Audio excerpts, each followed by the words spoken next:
2015 সালে ঘোষিত হয়েছিল সবশেষ পে স্কেল। 10 বছরের ব্যবধানে আবারও আশায় বুক বেঁধেছিলেন সরকারি কর্মকর্তা কর্মচারীরা। প্রত্যাশা অনুযায়ী গঠন করা হয়েছিল কমিশন, প্রতিবেদনও জমা দিয়েছেন তারা। কিন্তু বারবার আশ্বাস দিয়েও শেষ পর্যন্ত পে স্কেল বাস্তবায়নের সিদ্ধান্ত থেকে পিছিয়ে এসেছে অন্তর্বর্তী সরকার। নির্বাচিত সরকারের ঘাড়ে ন্যস্ত করেছে বাস্তবায়নের দায়িত্ব। কৃষি মন্ত্রণালয়ের একটি, স্বরাষ্ট্র মন্ত্রণালয়ের। মঙ্গলবার সচিবালয়ে ক্রয় সংক্রান্ত উপদেষ্টা কমিটির বৈঠক শেষে জ্বালানি উপদেষ্টা জানান, অন্তর্বর্তী সরকারের আমলে বাস্তবায়ন হচ্ছে না পে কমিশন।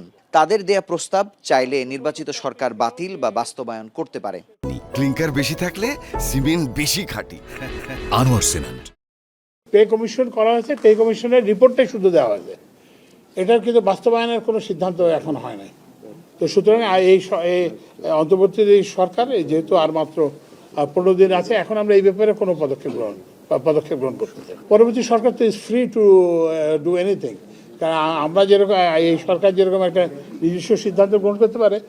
আসছে রমজানে বাজার নিয়ন্ত্রণে 1 কোটি লিটার পরিশোধিত সয়াবিন তেল ও 10,000 টন মসুর ডাল কেনার সিদ্ধান্ত হয়েছে বৈঠকে। এছাড়াও নির্বাচনের পরে র্যাবের জন্য কেনা হবে 100টি জিপ।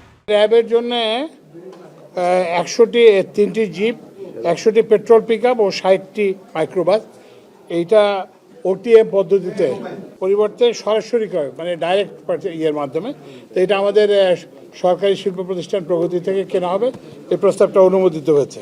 রমজান উপলক্ষে মসুর ডাল এবং হচ্ছে যে সয়াবিন তেল, 10,000 মেট্রিক টন মসুর ডাল, এটা কেনার প্রস্তাব অনুমোদিত হয়েছে। এবং এই যে 1 কোটি লিটার পরিশোধিত সয়াবিন, রিফাইন্ড সয়াবিন কেনার এই প্রস্তাবটা অনুমোদিত হয়েছে। এছাড়া ভোলা থেকে নৌপথে এলএনজি আকারে গ্যাস পরিবহনের কার্যক্রম নৌবাহিনীকে দেওয়ার সিদ্ধান্তও হয় বৈঠকে। শিল্প মন্ত্রণালয় এবং বিসিসিআইকে এটা নিয়ে আরও আলোচনা করার জন্য দেওয়া হয়েছে। মুজাহিদ শুভ, এখন, ঢাকা। হচ্ছে যে দুটো প্রস্তাব ছিল, একটা